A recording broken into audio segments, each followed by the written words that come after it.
Meghan Markle et le prince Harry à Windsor pour la répétition du mariage. Au soir de ce vendredi 19 mai 2018, le prince Harry et Meghan Markle feront chambre à part.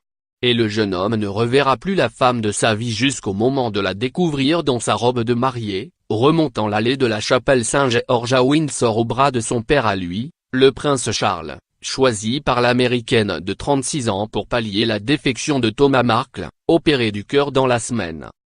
À lire aussi. Photo, mariage chez les Windsor, Kate Middleton éclipse la mariée. Nouveau mariage chez les Windsor, Lord Freddie a fait sa demande. Mariage de Pippa Middleton, dernière répétition avec Jam et la famille.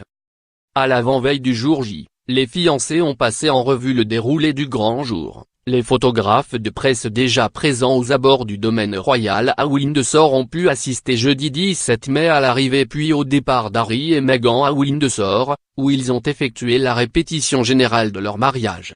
Le Range Rover les transportant, conduit par un agent de protection rapproché et escorté par la police, est passé devant la foule d'admirateurs déjà rassemblés dans la petite ville du Berkshire.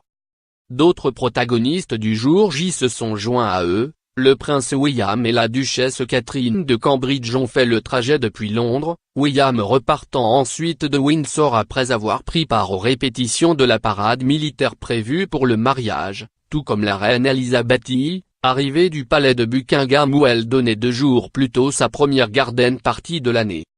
Meghan Markle avait aussi à ses côtés sa mère, Doria Ragland, qui a vécu 24 heures de folie depuis son arrivée en Angleterre la veille, mercredi. Après avoir pris le thé le jour même à Clarence House avec le prince Charles et la duchesse Camilla, la mère de la fiancée du prince rencontrait jeudi la souveraine britannique, également à l'occasion d'une partie que celle-ci offrait aux futurs mariés et d'autres invités. Son propre mari le duc d'Édimbourg n'y assistait pas, en convalescence après son opération de la hanche.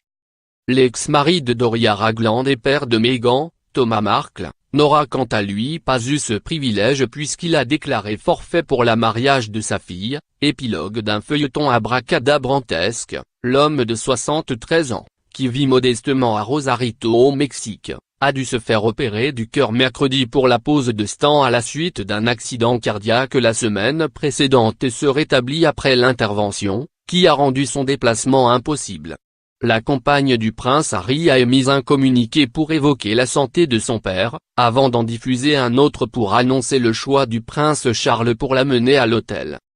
C'est sans doute mieux ainsi, car il se dit que le prince Harry aurait beaucoup de mal à digérer l'entourloupe dont son futur beau-père s'est rendu complice et coupable, se prêtant à de fausses paparazades, une idée qui lui aurait été suggérée par sa fille Samantha, laquelle a été prompte à se dénoncer.